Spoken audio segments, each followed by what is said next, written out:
Hi guys, it's Elliot here from the product management team at Soundcraft. And today I'm going to be talking to you about the Si Impact mixing console. The Si Impact is a 40-input digital mixing console. And that can be broken down into 32 mic line inputs plus 4 stereo effects returns. Now, each of those 40 inputs can be mixed to a maximum of 35 buses.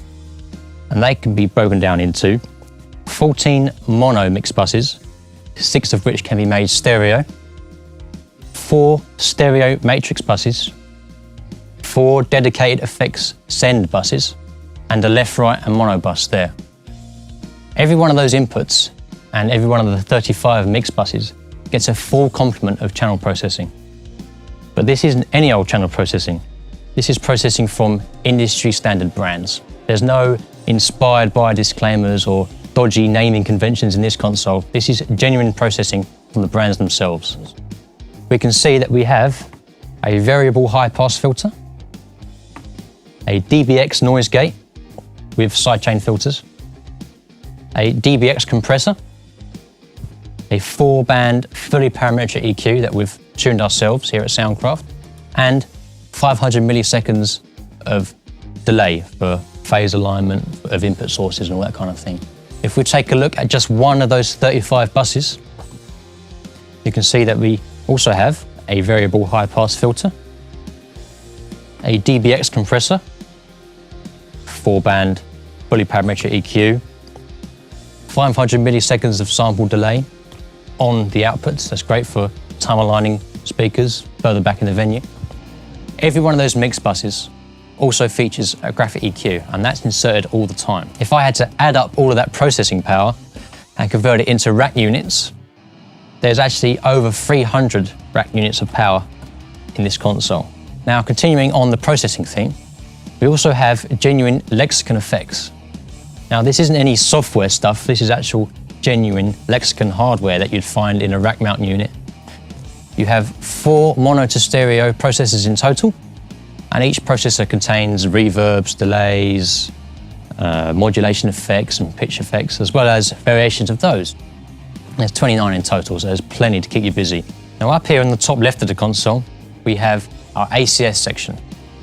Now, it looks like there's quite a lot going on here, but this is much the same as you'd find on an analog channel strip. But instead of repeating a channel strip 40 times, we're in the digital world. We've just given you one channel strip that you can assign to each channel at any given time, just by using the select buttons here. That means there's no screens to navigate, there's no menus or hidden stuff that you can't see at any time. It's all there and it's all available to you at all times. You can see at the moment we're mixing just the standard left-right, so I can turn the kick, snare and guitars up into my left-right bus. But now if I want to mix to aux 1 for my singer's wedge, I can just press the mix 1 key here, and now I'm mixing to mix 1. I can just turn up the vocals, some guitars, all that kind of thing, straight into mix 1. We have mixes 1 to 14 here. We can just scroll through like this. We also have effects 1 to 4 here, so I can mix to my reverb or to my delay, simple as that. And we can also access our matrix sends here as well. You can see here, all the faders are lit up yellow. Yellow means pre-fade bus. So now, if I'm controlling these faders here, I know they're mixing to a monitor bus somewhere. Mix 1 in this case. If I wasn't mixing in any mix bus, and I come out of here and the faders are blank, I know I'm mixing to the left-right. We also have more colors. So, pre-fade bus here. Green is for a post-fade bus. Blue is for an effects send. Orange is for a matrix. Now, dark blue is for VCAs. This console has 8 VCAs, and these represent the 8 VCA masters. And red is for the graphic EQ. You can see here, faders are red.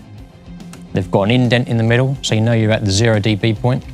And you can also reset the faders using the on buttons. Each of the layers comes configured out the factory. However, you can customize those layers to display whatever you'd like. So all I have to do is just select the fader that I want to change, Come into fader setup here, scroll down to VCA and click VCA 1. Now you can see this fader is now controlling VCA 1. This means you can build the layer to suit the application. If you're a monitor guy, you may want to see most of your monitor sends and maybe a couple of stereos. Or if you're a front of house guy, you may not be interested in monitor sends, you just want effects returns and input channels on the first layer. You can do that no problem. Populated in option card slot 1 of all Si Impacts is a MADI USB combo card. So from this one card, we can hook up the MADI port to a stage box, which I'll show you in a second.